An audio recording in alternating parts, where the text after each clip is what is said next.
Assalamualaikum warahmatullahi wabarakatuh. Perkenalkan, kami dari kelompok 6 dengan proposal strategi pengembangan UMKM berbasis USP pada UMKM Milidiku. Di sini saya akan memperkenalkan anggota kelompok dari kami. Yang pertama adalah Lilis Ernawati dengan NIM 011, Meliani dengan NIM 020, Despina Cita dengan NIM 024, Siti Andina Aisyah dengan NIM 056, dan Zelva Nabila dengan NIM 061. Selanjutnya, kami akan menjelaskan tentang latar belakang usaha dari Milidiku ini. Milidiku adalah usaha rumahan yang dirintis oleh seorang ibu rumah tangga bernama Nur Aini Intan Permatasari di daerah Magelang sejak 4 tahun yang lalu. Awalnya, produk ini dipasarkan melalui toko kelontong miliknya dan membagikannya melalui story WhatsApp, yang kemudian berkembang dan dikenal lebih luas di wilayah sekitar.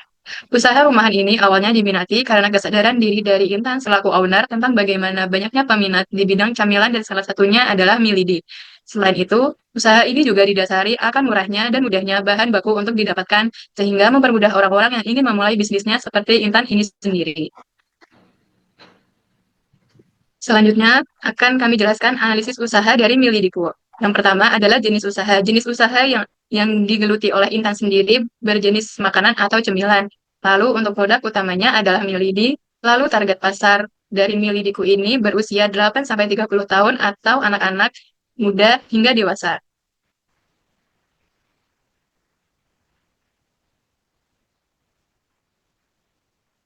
Kemudian yang selanjutnya ada SPOT, yang pertama ada Strange. Strange yang pertama adalah produk homemade dari Magelang dengan bahan terjamin aman.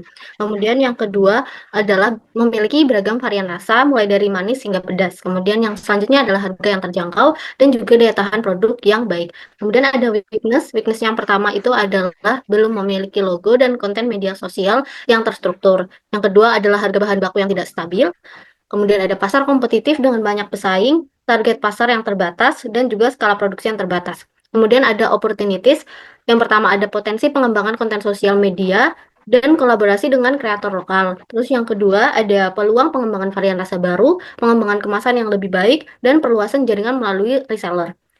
Yang terakhir ada threats. Yang pertama itu adalah persaingan di konten digital. Kemudian yang kedua belum memiliki label halal. Yang ketiga perubahan selera konsumen. Dan yang terakhir adalah risiko kerusakan produk dalam pengiriman.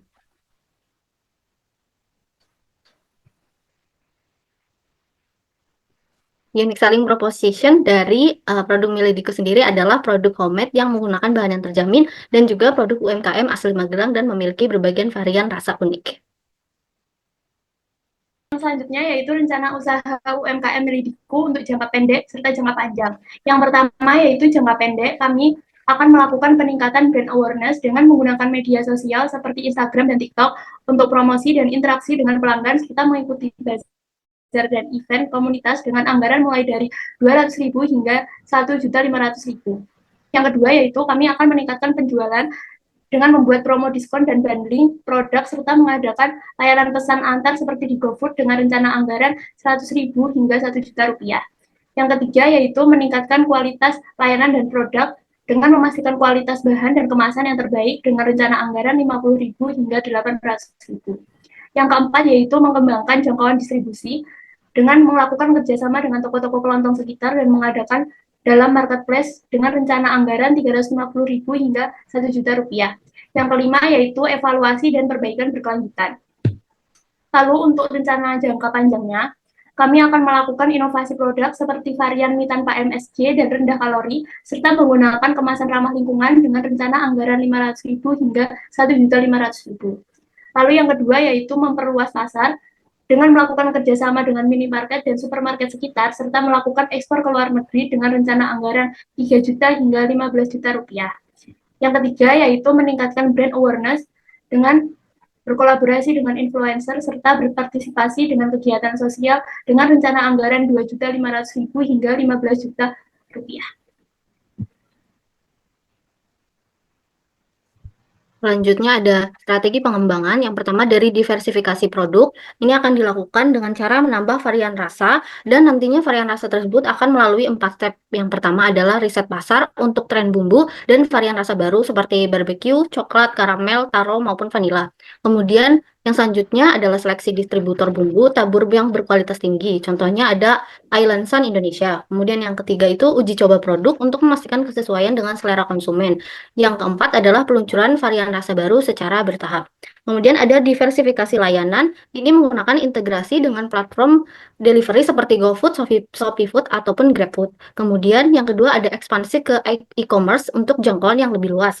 Selanjutnya ada pemanfaatan daya tahan produk juga lebih dari atau sama dengan 2 bulan untuk penjualan online. Kemudian ada perbaikan proses bisnis. Yang pertama adalah meningkatkan manajemen keuangan agar nantinya produksi bisa lebih banyak. Kemudian yang kedua ada modernisasi sistem pengemasan. Yang ketiga ada peralihan kemasan ramah lingkungan, pengembangan dan pelatihan tim seiring pertumbuhan bisnis. Yang terakhir ada peningkatan pengalaman pelanggan. Ini bisa dilakukan melalui program voucher diskon untuk pembelian minimal tertentu. Kemudian ada sistem loyalitas pelanggan dengan rewards. Yang ketiga ada peningkatan responsivitas layanan pelanggan via WhatsApp. Dan yang terakhir adalah penanganan keluhan yang lebih cepat dan efektif.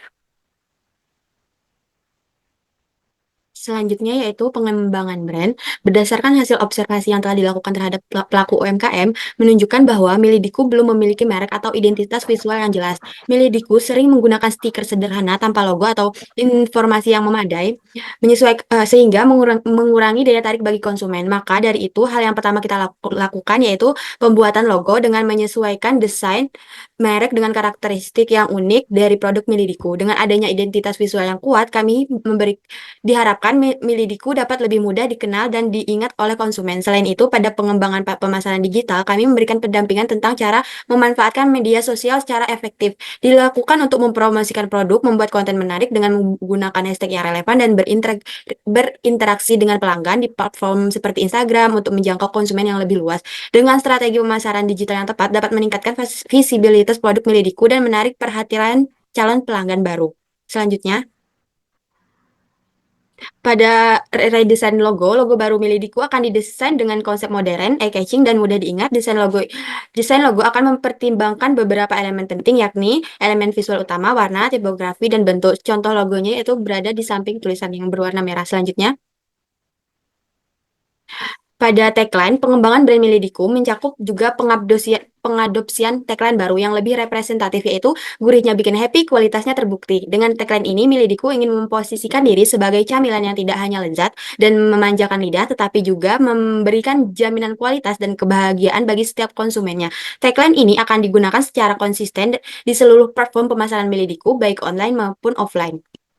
Selanjutnya, pada strategi media, yang pertama yaitu konten visual menarik dari produk Milidiku, proses dengan cara membuat video tentang proses pembuatan dan aktivitas di balik layar, baik itu konten ini akan menampilkan keunggulan produk seperti varian rasa, tekstur, dan tampilan yang menggugah selera.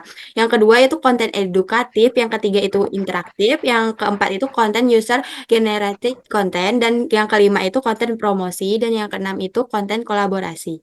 Oke, selanjutnya. Selanjutnya ada pendukung data. Di sini kami menunjukkan infografis dari Milidiku. Kami sudah menyebarkan kuesioner yang dimana varian rasa menarik untuk pemilihan yang setuju itu ada 15% dan sangat setuju itu ada 85%. Lalu ada harga terjangkau untuk yang setuju 15% dan sangat setuju itu ada 85%. Lalu kemudahan dalam mendapatkan Milidiku. Yang setuju ada 10% dan sangat setuju ada 85%. Nah, UMKM menyumbang 60% PDB nasional dan 97% lapangan kerja. Milidi menarik segmen anak-anak dan remaja. Selanjutnya konsumsi makanan ringan tumbuh 6-8% per tahun. Target audiensnya itu ada anak-anak remaja dari umur 8 sampai 25 tahun. Mereka menyukai gurih dan pedas. Harganya sesuai uang saku. Selanjutnya, target audiens juga ada milenial dan Gen Z dari umur 19 sampai 30 tahun. Mereka menyukai cemilan santai, variasinya sangat unik. Selanjutnya, strategi komunikasinya menggunakan media sosial, Instagram, TikTok, Facebook, dan kampanye tren. Selanjutnya, ada kemitraan reseller lokal untuk distribusi kemasan kreatif ramah lingkungan dan beridentitas lokal. Roadmap pada tahun pertama yaitu fokus pada pengembangan produk dan digitalisasi market, tahun kedua ekspansi pasar dan menjaga hubungan dengan konsumen, dan tahun ketiga pendekaran. Sekian presentasi dari kelompok 6. Jika ada salah kata, kami minta maaf. Wassalamualaikum warahmatullahi wabarakatuh.